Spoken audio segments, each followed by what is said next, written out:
Good afternoon, everyone. Welcome to the another lightning talk brought to you by Lumina Foundation for Integral Human Development and together with a network of professional researchers and educators.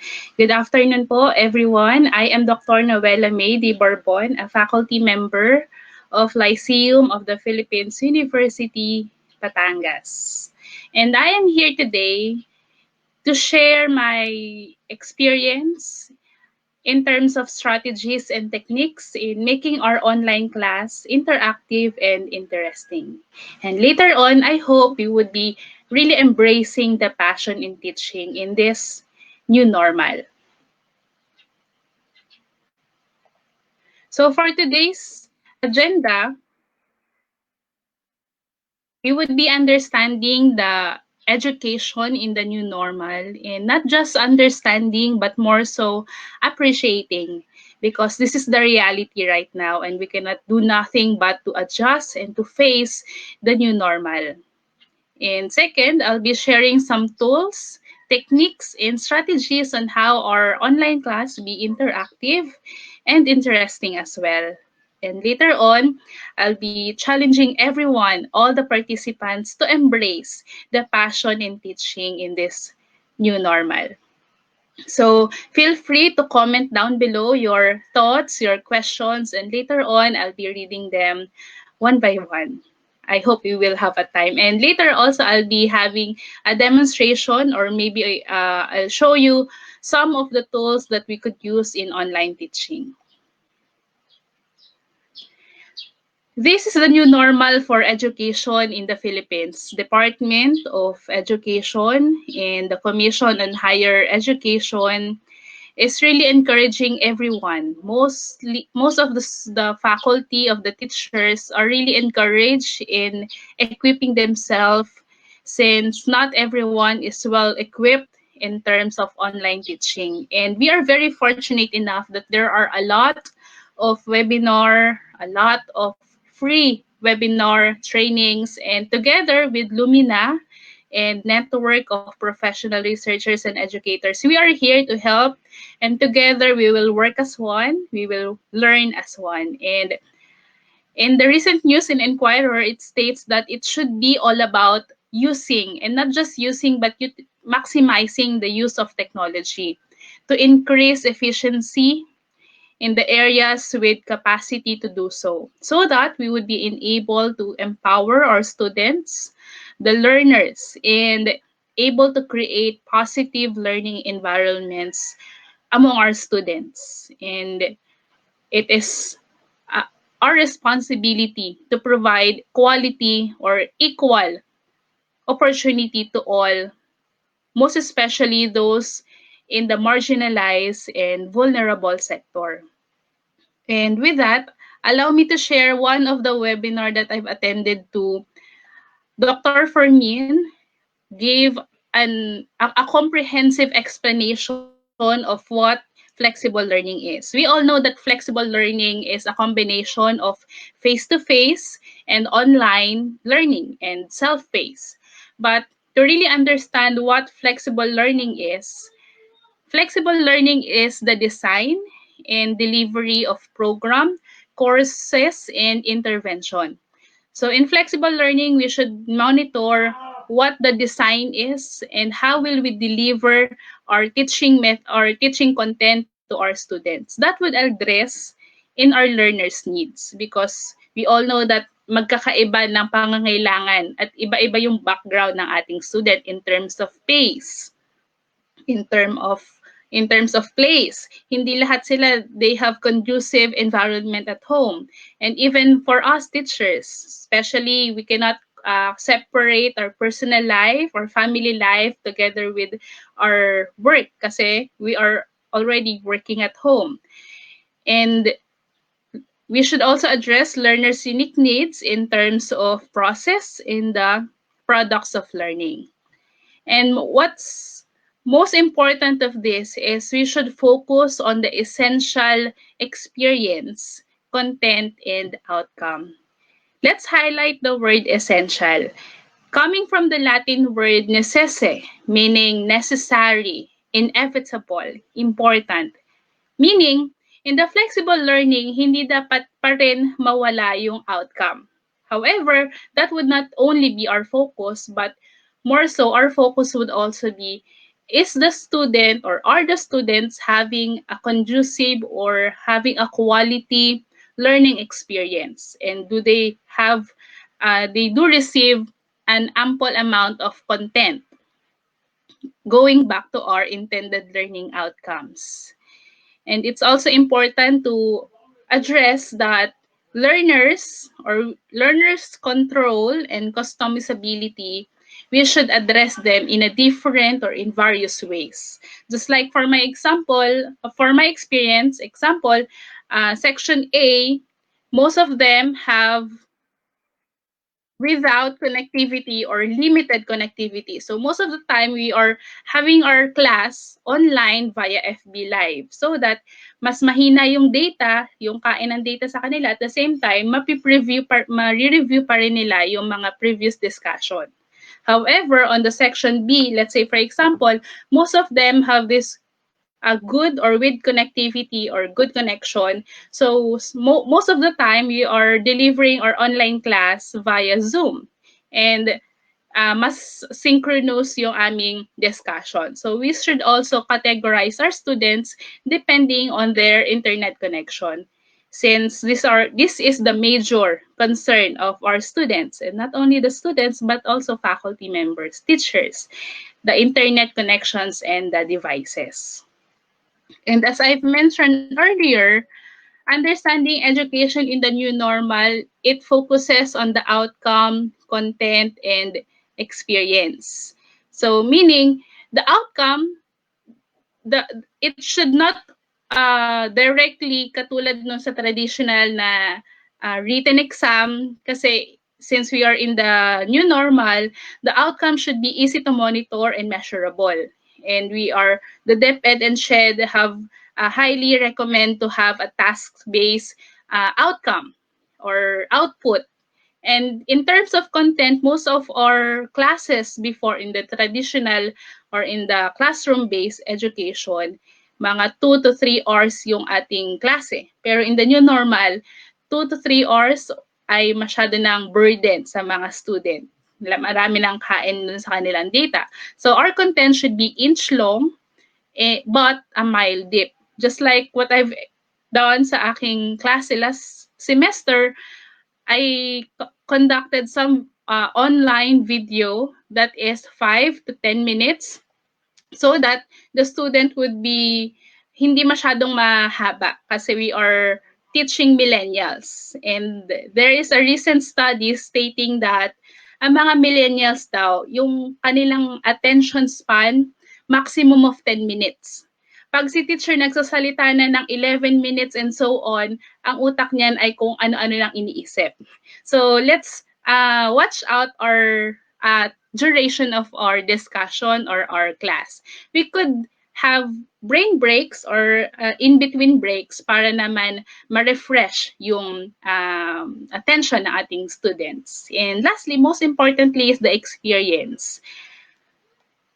Output and the content is important, but I think on my perception, the experience is yun yung pinakamahalaga. Kasi at the end of the day, kapag sila ay nagtatrabaho na or in the industry, malilimutan na nila yung mga naituro ni teacher. Pero ang maaalala nila is yung experience. Kung paano sila naghirap to conduct a thesis paper or to conduct this, to finish all the academic requirements. Yung experience, yung proseso, yun yung kanilang maaalala.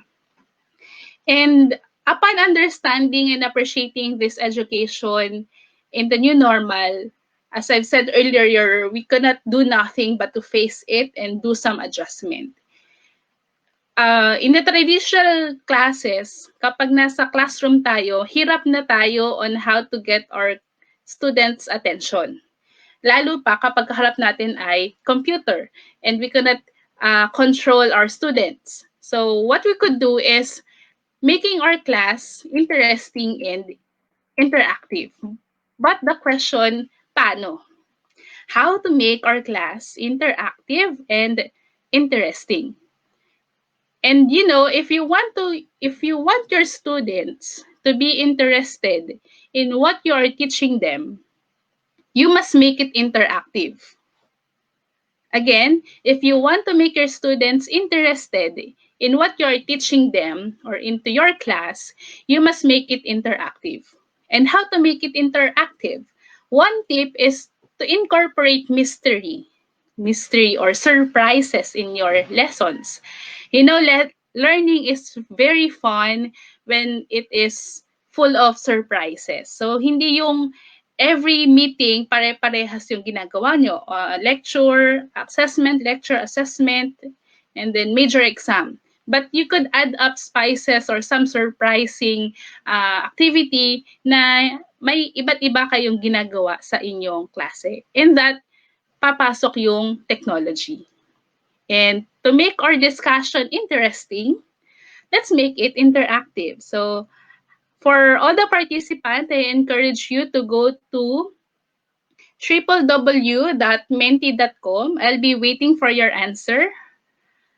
So just go to www.menti.com and use the code 470240.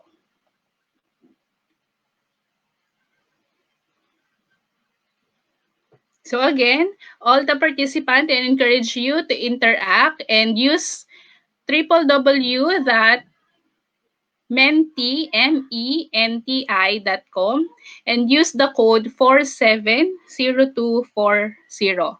You'll just answer what are the top three tools that you are using, yung nagamit nyo na previously on online teaching. Let's wait for the answer of our participant. As of now, we have 730 viewers. So, let's see, ano ba yung ginagamit ng mga teachers in online teaching? Oh, we already have an answer. We have Flipgrid, Google Suite, Loom, Piglet, Google Classroom. Sige, habang nagsasagot yung iba, just to give you a background, this is one tool that you could use. This is Mentimeter. Just go to mentimeter.com and you could also do this in your online class. Thank you for those who have answered already. Most of our participants nagsagot ng Google Classroom, which is very user-friendly and convenient kasi it's free and there's a lot of tutorials sa YouTube. Yes, Facebook, Zoom, Google Meet, Edmodo. None? Laptop. Okay, Canva.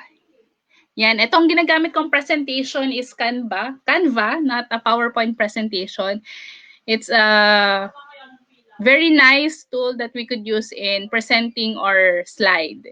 Dun sa mga participant na nahihirapan na magpunta sa menti.com, you could just type in the comment box below.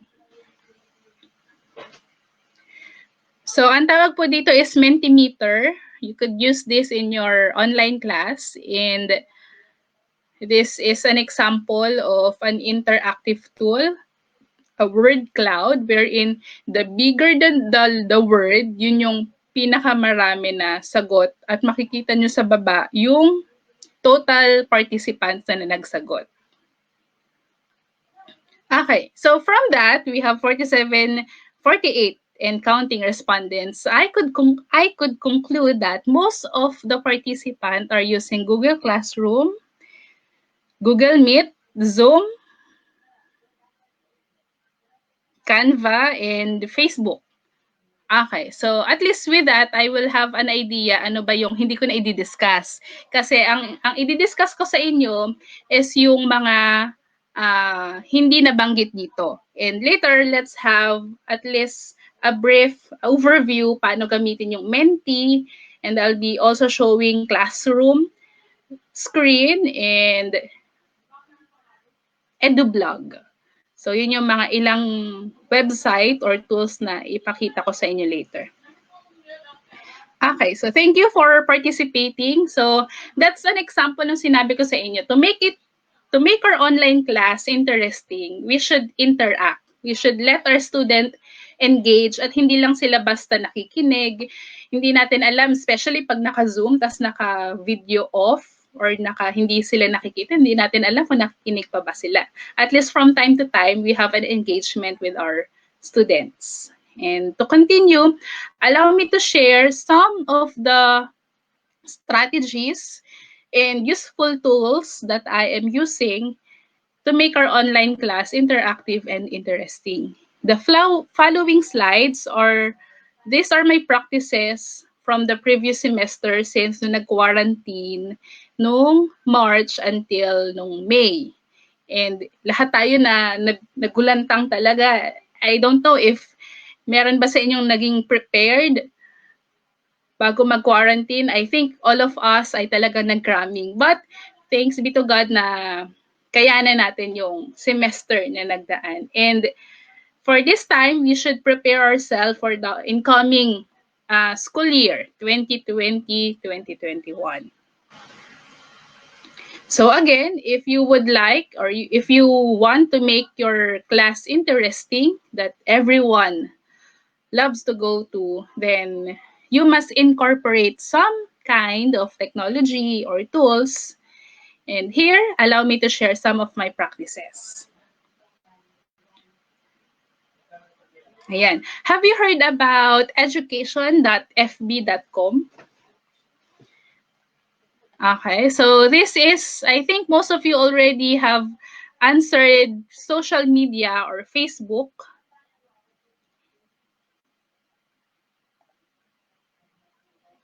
Oops, nawala ang share screen ko. Wait lang po.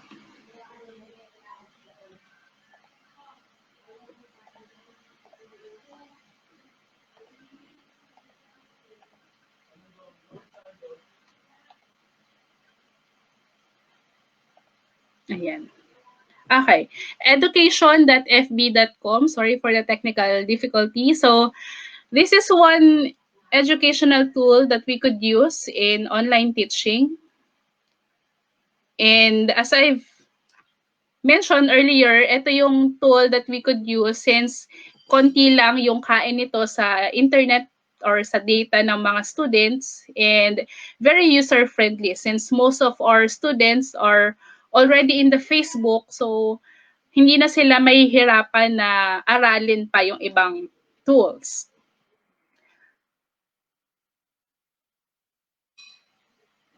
So, ang ginagamit ko sa Facebook is yung Facebook group. This is one example in my previous subject, Tour 4, Travel Agency Operations and Management. Of course, make your group in private so that kayo as a teacher and your students lang ang makakakita ng files and discussion. And makikita nyo dito, popular topics in post.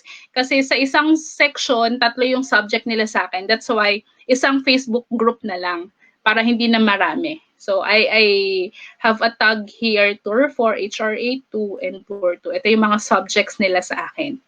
And there, you could have your announcements, events, videos. Dito ako nag-live, katulad ng kinagamit ko ngayon, StreamYard, wherein I go Facebook Live for online class rather than having Zoom kasi nga ang student ay limited or without internet connection. And most importantly, Messenger, group chat. Lahat naman tayo siguro nagagamit na yung group chat. Just watch out for Facebook netiquette. Have a timeline. Kailan ka ba pwedeng kausapin ng student or before mag-start ang semester or ang online class nyo, have an orientation of what to do and what to don't do para magkaroon ng idea ang student na kayo ay may personal life din at hindi puro trabaho. So, ang ibig sabihin ko dito, baka naman kasi hanggang gabi, sila ay nagme-message pa rin sa inyo. So, just watch out for the social media netiquettes. Also, another practice that I've done is an attendance option. This would enable the student participation instead of saying present, absent, or late. They could just share their Let's say, for example, favorite color, favorite movie, or they could share their motto or previous learning from your previous topic. So that nagkaroon na ng sabay, a review from the past lesson at the same time attendance. Ginawa ko to sa Facebook page namin, and then ang question ko dyan ay, what is the greatest learning that you've got from this semester? Kasi yan ay last attendance for the semester. And then, ayun. So, nasa comment box yung mga attendance and answer ng mga students. Aside from the attendance option, you could also have throwback. Ito ay very in sa mga millennials. Hindi ko alam kung in pa rin ngayon, pero sila kasi gusto, actually ako, millennial pa rin naman ako. Ang mga millennials, gusto nila pictures, videos, ayaw nila ng mga ma-word. So just like in my previous class, Tour 4, one of the topic is travel motivator. So instead of theoretically discussing travel motivator, I put it into a real situation wherein ang sinabi ko sa kanila, post a picture of you in any place na napuntahan na nila and share what motivates them to go and what is the classification of them as a tourist. So this is an example wherein the student would be engaging to your discussion. Another example is the reward system. This would cultivate competitiveness among our students. Also, this would also be a source of motivation, and students will have a sense of appreciation. As the teacher, kung tayo, mga guro, ay gusto nating ma-appreciate same way sa ating students. Simple as congratulations or yung simpleng pag nagpasa sila na checkan ba natin or nabibigyan ba natin sila ng feedback. Because feedback is very important para malaman ng student saan ba sila tama, saan sila nagkamali, ano dapat yung i-improve. And not just giving feedback, but appreciation by simple saying or a reward system. As for my experience, I have LMS Star of the Week. LMS is Learning Management System. In LPU, we are using Blackboard, my LPU. So for those students na very interactive or very active in using the Moodle or LMS and yung mga unang nagpapasa. So as a reward, 20 pesos load.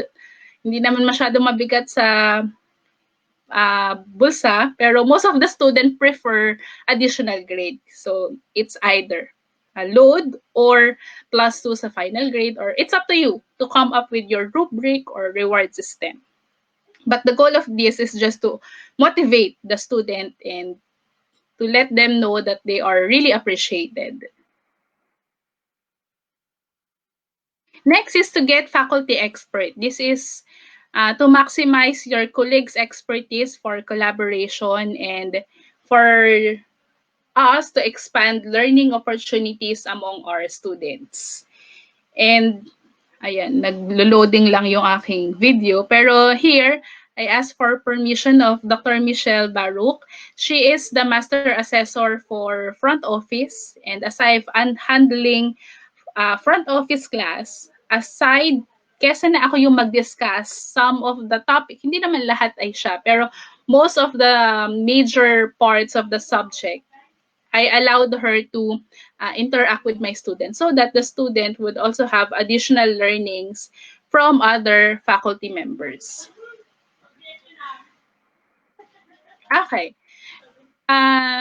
It's also very important to remember that effort plus wrong tools equals no result.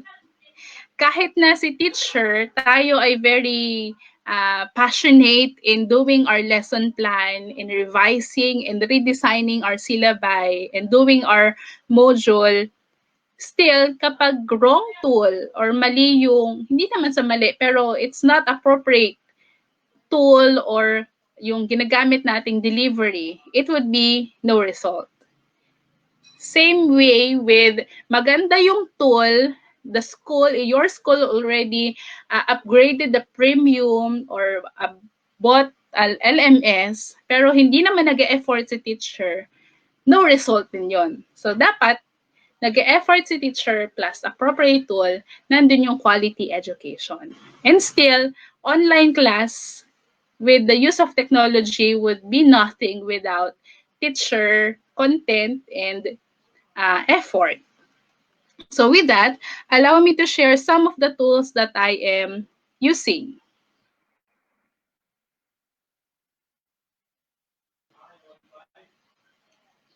So here, if you're creating an audiovisual teaching aid, aside for the well-known, yan, very well-known yung PowerPoint presentation, or you could use also Google Slide, or Prezi, or Canva. Ito yung mga uh, website or application that we could use for presenting our our our lecture. Pero naka-highlight yan, nakabilog, animated GIF. Bakit ko hinighlight yan? Kasi as I've said earlier, ang mga student natin, mga millennials, kapag ang PowerPoint natin ay ma-wordy, as in yung paragraph coming from the textbook, hinapi-paste natin sa PowerPoint, for sure, hindi magiging interesting or magiging boring on the part of the student. That's why, let's add up pictures, and not just pictures, GIF, ibig sabihin, yun yung mga gumagalaw, animated pictures. If you would be searching sa Google or sa Yahoo, type nyo dito yung, let's say for example, yung picture na kailangan nyo. Instead of web, click images, and dun sa baba, meron siyang mga settings. Pwede nyo yang i-customize. And you just click GIF para lahat ng lalabas sa search bot, sa search engine, yung mga picture na animated. Or, pwede rin na clip art. Dito yun sa part na ito. Para automated or animated yung pictures na makikita ng students. And also, since ang PowerPoint natin ay ma-picture, mahirapan naman ang students na intindihin ng klase if ever na magkaklase na kayo. That's why, inad ko dito si Bandicam at si Screencast-O-Matic. Itong Screencast-O-Matic and Bandicam, this is another tool that we could use na instead of giving PowerPoint or our slides or our photo in doc file, yung content sa ating student, pwede natin siyang gawin na audio-visual. Ibig sabihin, may nakikita sila, meron din silang naririnig with the use of Bandicam and Screencast-O-Matic.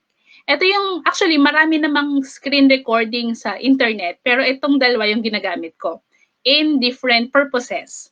Ginagamit ko si Bandicam kapag hindi ako magsasalita or konti lang yung audio na manggagaling sa akin. Pero mas marami yung music or yung audio na manggagaling sa PowerPoint because of the video. And Screencast-O-Matic naman, pag wala masyadong video ang PowerPoint, and then more content galing sa akin. So, though, kapag hindi kayo naka-premium, ang Screencast-O-Matic is, I think, 15 minutes minimum, I mean maximum, and then later than 15 minutes, ma-auto-cut na siya. So, pwede naman na magdalawang beses ka na mag-record. Ang Bandicam naman, may maximum siya na 10 minutes. So this visual teaching aid would enable us for the students to have an interesting learning content. Hindi lang basta plain na naka-Word file or naka-PowerPoint file.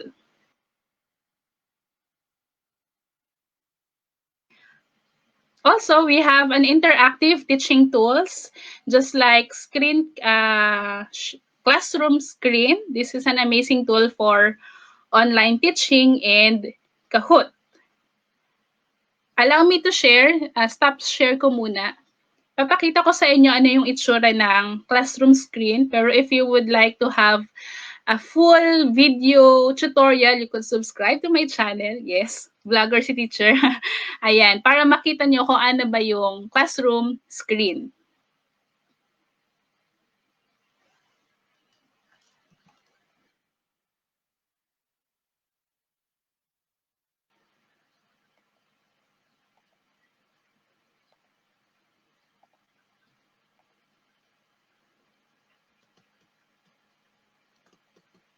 Ayan, ito yung example ng classroom screen.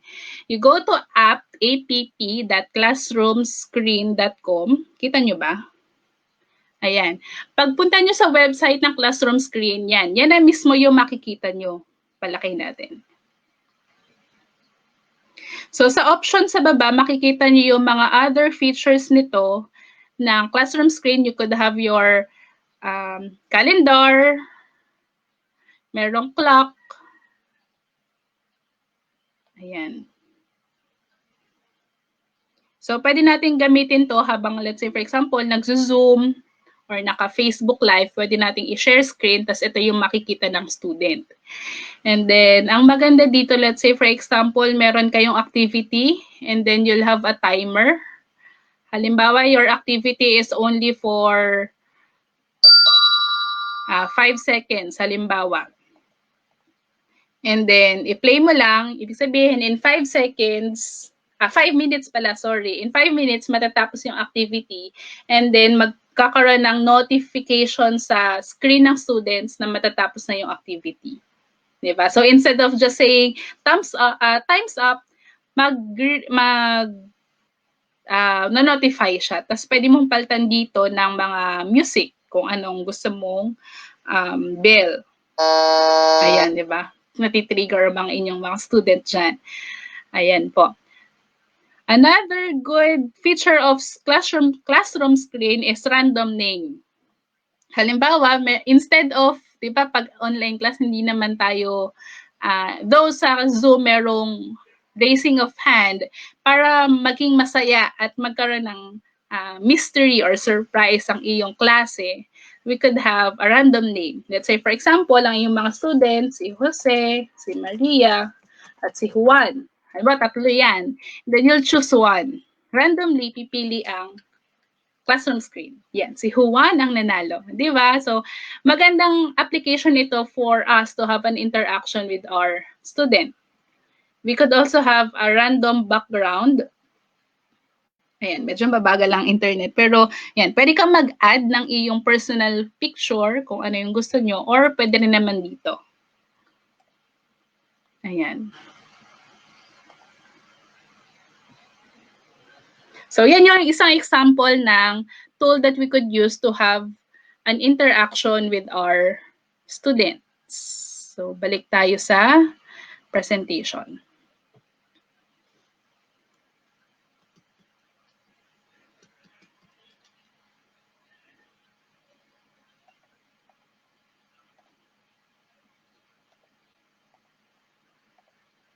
Ayan.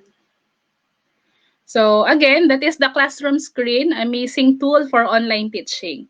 If you would like to know more about that, you could watch the full video from my YouTube channel. And I also hear Kahoot, pero dahil may nag-mention na ng Kahoot kanina dun sa ating mentee, hindi ko na siya i-discuss. Pero pwede nyo pa rin panoorin yung full video ng on how to create and how to play Kahoot in online teaching, also in my YouTube channel.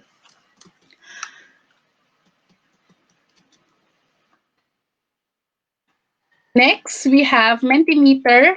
So, ito yung ginamit natin kanina na application. So, yung ginamit natin is word cloud, wherein yung mga sagot ng mga student, yung pinakamaraming sagot, yun yung may pinakamalaki na font size sa word cloud. You could also have multiple choice, scale, ranking 1 to 5, direct question and answer, or ranking, image question, and open-ended, and a lot more. So you just feel free to navigate on your own kasi mahirap i-explain ng, well, we don't have much time, but you discover on your own. Just go to www.mentimeter.com. For video conferencing naman, so if we are going online class, syempre, we would also have video conferencing, not all the time, but from time to time. We could use, yan, very famous si Zoom. And yun nga lang, we could, kung hindi upgraded, maximum is 40 minutes. And You could also use other video conferencing tool just like Google Meet, Microsoft Teams, Starleaf. Itong Starleaf, mas ginagamit ko siya for the student kasi mas mababa yung bandwidth and yung limited time niya is up to 1 hour as compared to Zoom na after 40 minutes makakat uulit ka ulit sa inviting. Hagyan ang makapasok yung mga students mo another 10 minutes na naman, di ba? So, naubos na yung oras nyo. You could also have freeconferencecall.com or start meeting. These are also free of charge. Pero syempre, same din yung function nila for video conferencing. Nag-iiba-iba lang sa itsura and features. And most of the time, mas ginagamit ko yung StreamYard via Facebook Live since I think ito yung pinakamababa yung bandwidth with the students since we're just using Facebook. But be sure you are streaming or broadcasting this via Facebook page on your dun sa kinreate nyo na page sa inyong klase. Ayan, so those are the tools that I am using and I encourage everyone to let not yung learning never stop. So let's enroll ourselves, let's equip ourselves by enrolling ourselves in DE readiness module. This is a three chapter. What is distance education? This becoming distance learner, assessing your readiness. I've known this from Sir Clarence Del Castillo and maganda yung feedback niya dito sa readiness module. So if you're interested, you just go to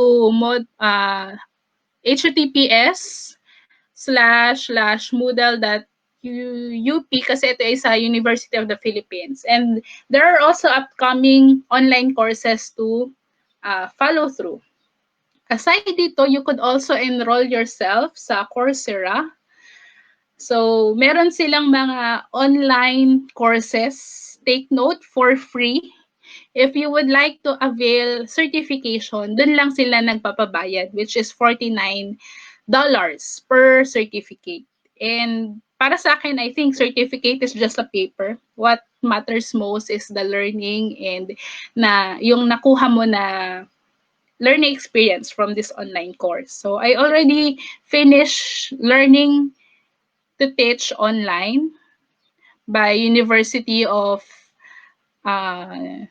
New South Wales. And you could also try the related courses, Foundation of Teaching for Learning in terms of learners and learning, Planning for Teaching and Learning, Introduction for Student Assessment, Learning on Curriculum Development, and Learning Being a Professional. Actually, there's a lot more. Mahaba pa yan.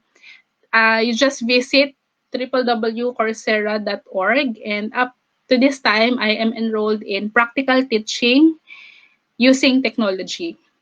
Because, I'm not a licensed professional teacher, but self-proclaimed passionate teacher kasi I am eager and willing to learn more. That's why I'm enrolling to this online course. So I hope you also do that para mas maging ready tayo for the next academic year.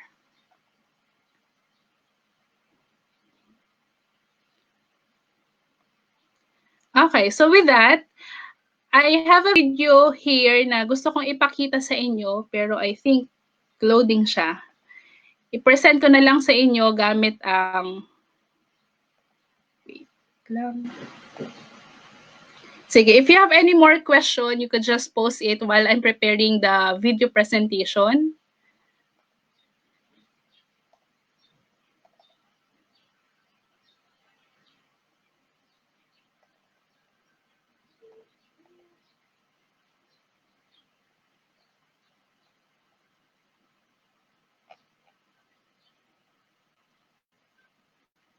Hindi ko makita yung video. Anyways, I will just send the video sa inyong email kasi maganda rin siya na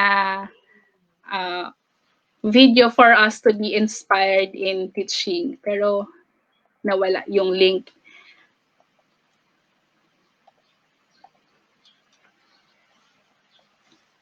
Okay, so anyway, so again, I encourage you to enroll yourself in Coursera learning to teach online for additional learnings. Kasi, itong mga shinare ko sa inyo is just my personal experience, but for sure, marami pa kayong matututunan sa iba through these online courses. And also, try to subscribe to my channel. Kapag hindi na masyadong busy, I'll try to upload more tutorial videos on using other tools. Kasi isang tool lang yung pinakita ko sa inyo, which is classroom screen. And to end, I would like to share a quotation from John Maxwell. Take note that successful and unsuccessful people do not vary greatly in their abilities. They vary in their desires to reach their potential. Again, they vary on their desire. So for us educators and teachers, colleagues, I encourage you to burn that desire into your heart and inflame that by enriching yourself, equipping yourself to be ready sa susunod na academic year. And again, thank you for joining for today's session. If you have any questions, you may email me or you just direct it to Lumina Foundation for Integral Human Development. Do you have any question? So just feel free to make this an open discussion for question or clarification before I proceed for the announcement and closing. Sorry, hindi ko nakikita yung mga comments nyo habang nagpe-present ako. Pero thank you very much po for participating and joining me for today's webinar. And if you have any questions, ayan, may nakita ko, please do send in my email. I will be sending the copy of the PowerPoint presentation to your email. After this, I'll be sending a link for evaluation. And since most of you also are asking for certificates, just be patient. I'll be addressing that. I'll be sending certificate after this lightning talk. Can you send the presentation? Again, I will send po the presentation. If not all, siguro ika-crop ko lang yung iba, pero I'll be sending yung mga helpful websites and tools that we could use. Thank you very much po for listening and for joining me for today's lightning talk. And mukhang wala na naman kayong question.